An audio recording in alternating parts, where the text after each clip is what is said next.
Hello mga ka-Tom Goods! Welcome to Tito Mike's Kitchen! So, food review tayo dito sa Chika Chicken. Nakikita ko kasi sa feed ko sa aking social media. So, tinry namin since malapit lang naman kami dito.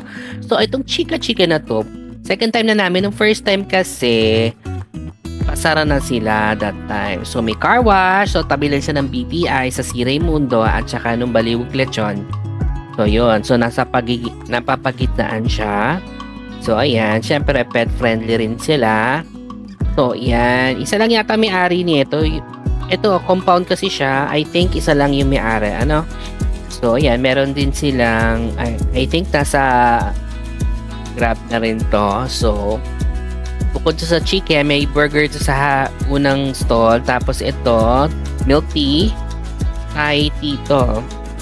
Tapos, meron silang isang maliit na kiosk na mga dim sum naman. Cebu dim sum. So, umorder din kami nito.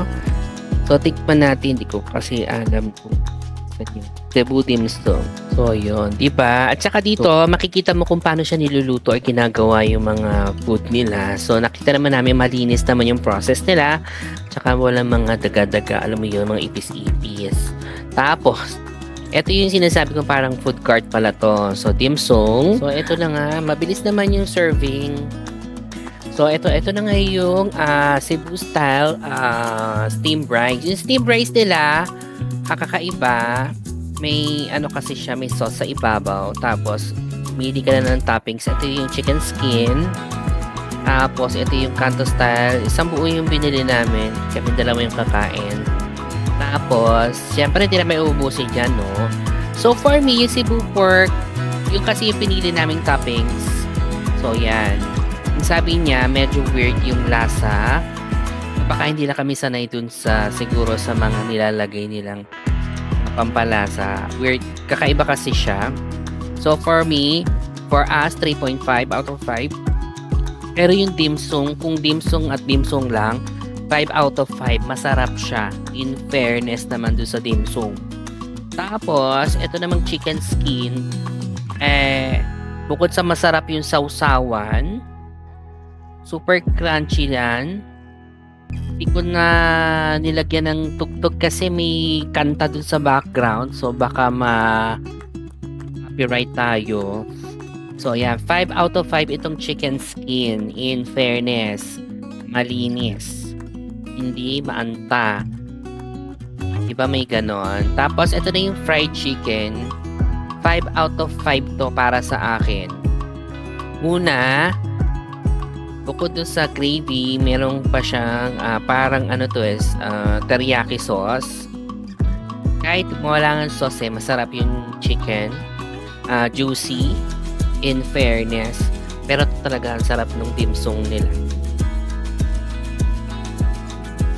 And of course, mamaya, parating na yun, ito na nga, dumating na nga yung sisig.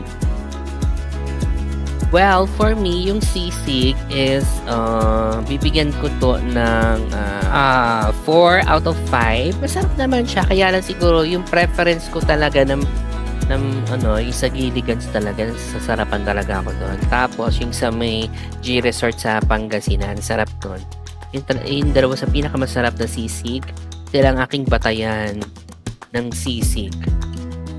Tapos, ayun. Ito namang chicken bites. Masarap din siya, in fairness. Siyempre, isang timpla lang naman yan. So, it comes with 2 sauces. Yung regular gravy. And also, yung pangalan yan? Yung isang sauce na teriyaki sauce. Masarap siya. Crunchy din, in fairness. At juicy pa rin yung kanyang loob. So, after that, hindi namin inubos lahat to. So, pagkatapos, bumili kami ng Thai tea na to. Legit siya. 4 out of 5. So, ano pa hinihintay nyo? Go na sa Chika Chicken. Bye!